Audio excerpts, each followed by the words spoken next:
south for the winter. I never stay in one country for a long time. It gets boring. I like to move on, see new places, meet different people. It's a good life, most of the time. When I need money, I get a fruit. In Europe you can pick fruit most of the year. You need to be in the right country at the right time, of course. It's not easy work, but the money's not bad. I like to go south in the winter.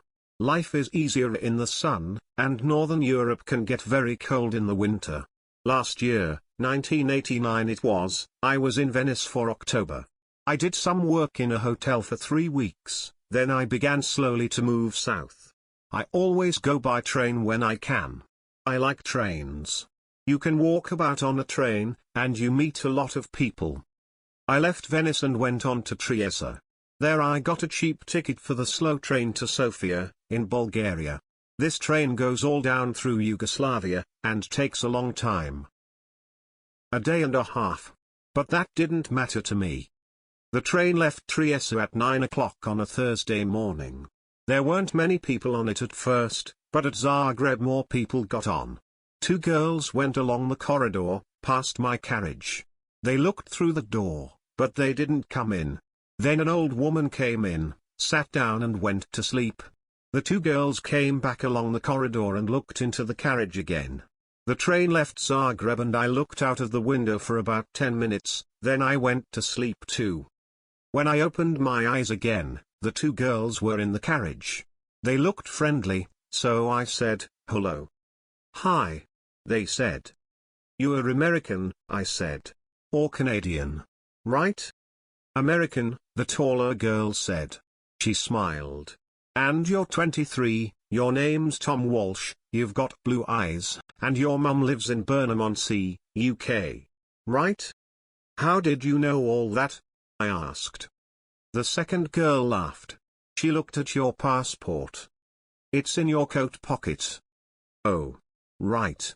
My coat was on the seat next to me. I took my passport out of my pocket and put it back in my bag. "Who are you, then?" I asked. They told me. Melanie and Carol from Los Angeles, USA. They liked Europe, they said.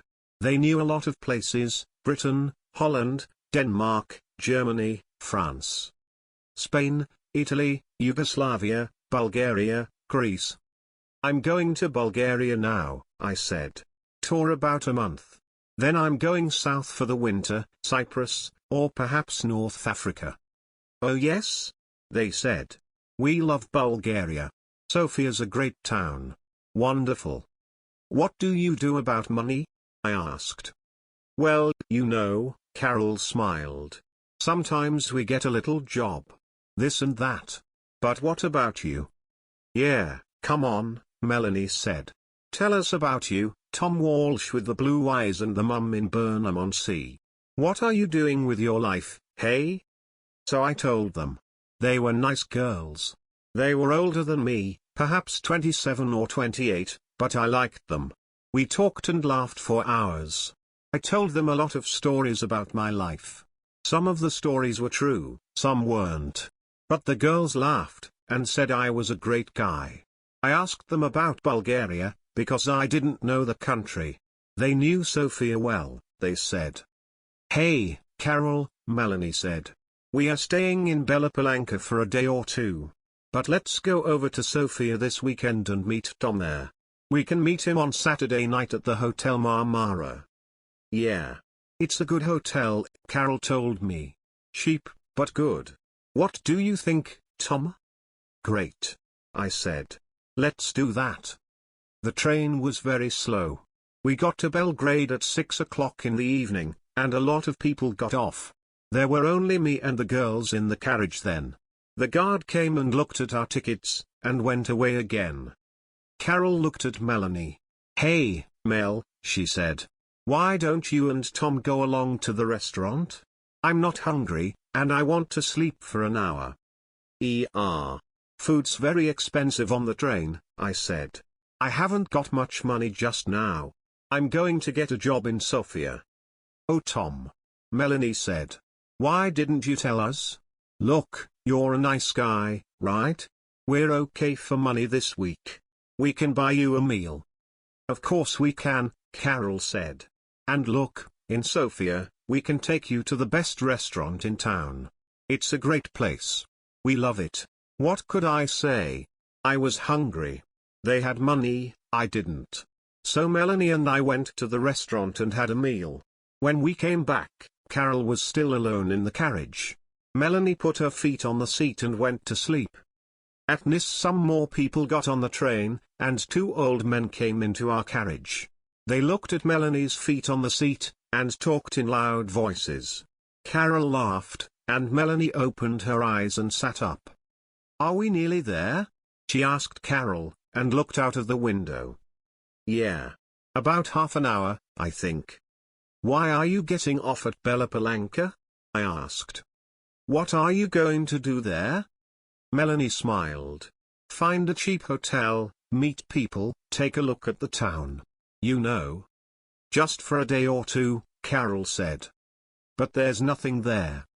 "Oh well, you never know," Melanie laughed. "See you in Sofia, right? On Saturday night. The Hotel Marmara, okay? 8 o'clock, Carol said. "Don't forget now." "Okay. Great," I said. "See you there." The train came into Bella Palanca and stopped. The two girls got off and stood on the platform. They smiled at me through the window. "Saturday. 8 o'clock, Melanie shouted. "Okay," I called. They couldn't hear me because of the noise in the station.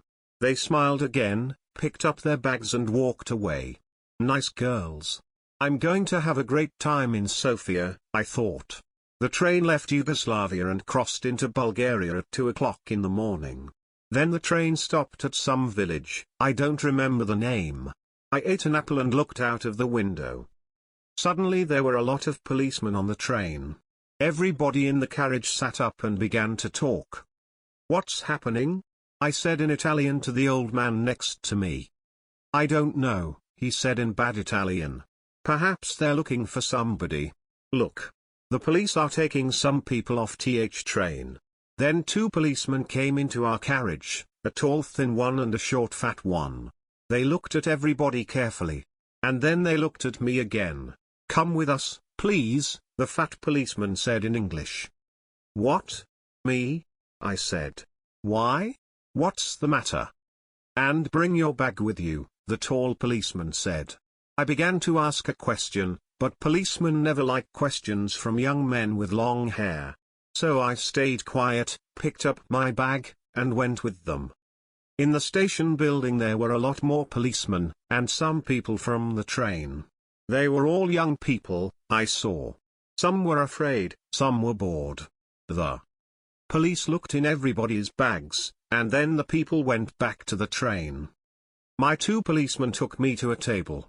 "Your passport, please," the fat policeman said, "and open your bag." They looked at my passport and I opened my bag. There was a young policewoman with red hair at the next table. She had a nice face, so I smiled at her and she smiled back. "Ah," the tall policeman said suddenly. All my dirty shirts and clothes were out on the table.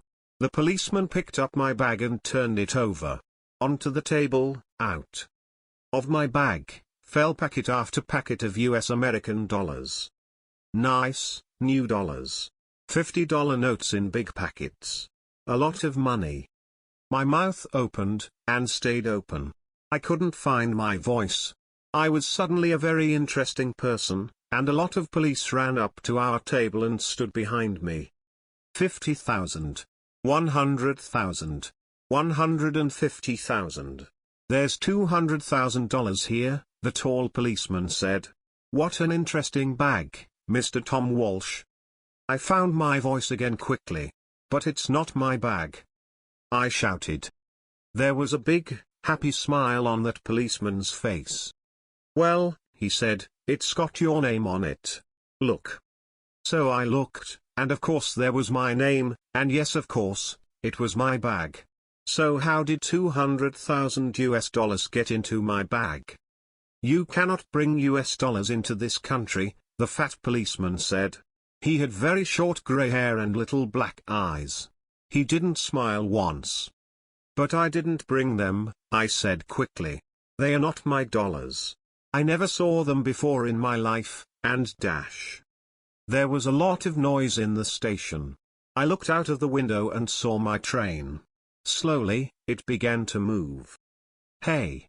5, I shouted. That's my train. The tall policeman laughed.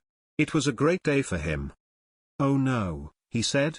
You are not getting back on that train. You're staying here with us, in our beautiful country. He smiled, happily. So I never got to Sofia on Saturday. I was very unhappy about that.